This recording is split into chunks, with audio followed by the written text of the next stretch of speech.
Anxiety and stress related to the coronavirus outbreak. It's out there across the country. Christina Iglesia, a licensed clinical psychologist based out of the San Francisco Bay Area, joins us to talk about this more. Christina, thanks for being with us. Thank you for having me. Sure, of course. I would say that our anxious minds can easily go into panic mode. Why is that?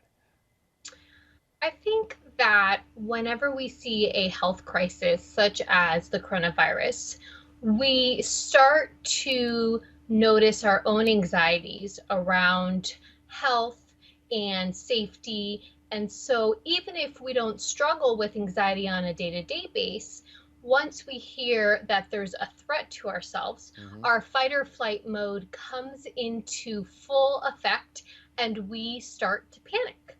Some of us are able to hone that anxiety into something productive, and some of us, unfortunately, start to go down the rabbit hole of rumination, obsession, worry, anxiety, to a point that can be really debilitating. And those who already suffer from anxiety, most likely probably the most vulnerable at this time when it comes to the coronavirus outbreak. Yes, if you already have an underlying anxiety condition or challenge, especially if it focuses on health, then news about health is absolutely going to spike that for you. So some people can, again, manage it in a way that feels productive.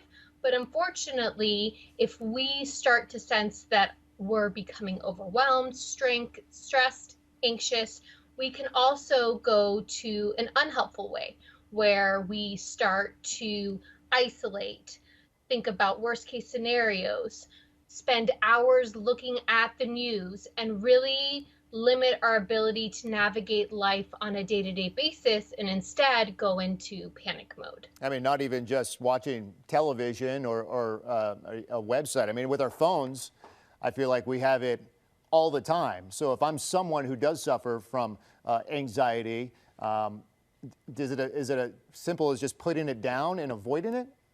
I wish it was that simple, But yeah, but I think it's about how do you find balance? There's part of us that needs to know this information, right? We right. need to know what the CDC is saying. We need to know how we can take control in our own lives, like washing our hands so we can be safe. The other part that I would have people check in with is, am I spending too much time looking at articles, news, Googles? Am I spending too much time entering into a state of worry in hopes that that will temporarily relieve my stress? Or am I using the knowledge that I have and honing it into being productive and safe and planning versus worrying, obsessing, and, at some point becoming debilitated by it? You know, if there's good news, Christina, about widespread anxiety, I guess you could say it's fueling big change pretty fast. I think I know more and more people who are now washing those hands for 20 seconds because they never did that before. They'd only do Yeah. 5 seconds or 10 seconds. There is some separation for some people at work who are now required to be 6 feet apart. So if there is that widespreadness, it's creating change. Yeah. I wouldn't even say I would categorize that as anxiety. I would say that's people paying attention and answering concern, right? Hmm. If there's a concern that there's something happening, we all have responsibility to take care of that. It's when it becomes all that we think about, all that we talk about, all that we're looking at, it then debilitates us. And then we can't do the things that we need to do, which is take care of ourselves, take care of other people, go to work, go to Hmm. school. And so it's always about this fine line of paying attention, being aware, but not going down the rabbit hole of full panic that isn't helpful for yourself or anybody else. Balance is important right there. I coach Little League. And so our Little League sent all the managers and coaches a letter just yesterday saying, hey, with the season getting underway, we're not canceling games, but wipe down the equipment, the helmets, the bats, Yep. whatever it Yeah. is. And a part of me as a father and a coach, I just kind of rolled my eyes. But then I realized, you know what? Why not? But here's my question. It's about the children.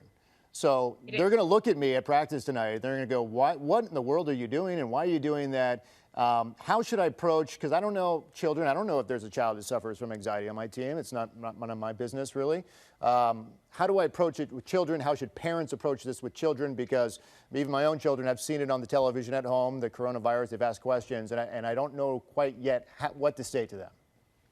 I really appreciate that question because I think children absolutely can pick up our own stress and our own anxiety. So if we're walking around feeling stressed, feeling anxious, our kids know that that's going on. They might not have the words to ask about it, but they are absorbing our own stress. So whenever you're doing something in your household or in front of your children that is a preventative measure, like wiping down baseball equipment, I would use language around its germs, its bacteria, and the best way we can keep ourselves safe is just to sanitize things before and after so that if anyone isn't feeling well, we're doing our part versus adding additional information about the coronavirus that is not always age appropriate for children to be absorbing or learning about. But it's interesting, my child, I mean, they'll come home and, you know, they'll kind of shrug their shoulders about it, but they'll say, oh, well, this person or this person said it's a bigger deal and that this is going on. And that's a result of what you're saying is the child observing the parent. Yeah, and I think they can hear it at school, they can hear it on the news, right? And then they don't have the mental capacity to digest that information in a productive way. So they just become scared. So our job as caregivers, as role models, as coaches, teachers, is to really help contain that for them because their brain development hasn't given them that tool. So we say, yes, there is this thing called coronavirus, and we can do things to keep ourselves safe. Number one recommendation, Christina, what would it be? Not just to children, I mean, and parents, but to all of us out there as we live through this coronavirus outbreak. Number one thought is take care of yourself. People underestimate that when we become stressed, whether it's the coronavirus or any other aspect in our lives, it directly impacts not only our mental health, but our physical health.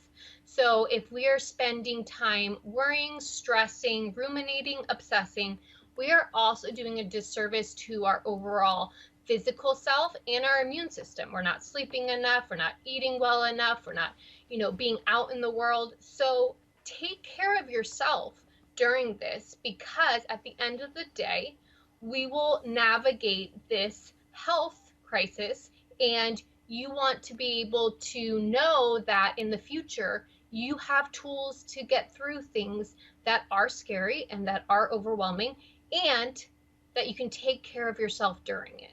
Deep breath, right? Taking a deep breath. Thank you. All right, Christina Inglesia with a clinical psychologist there in the San Francisco Bay Area. Appreciate that conversation. Well,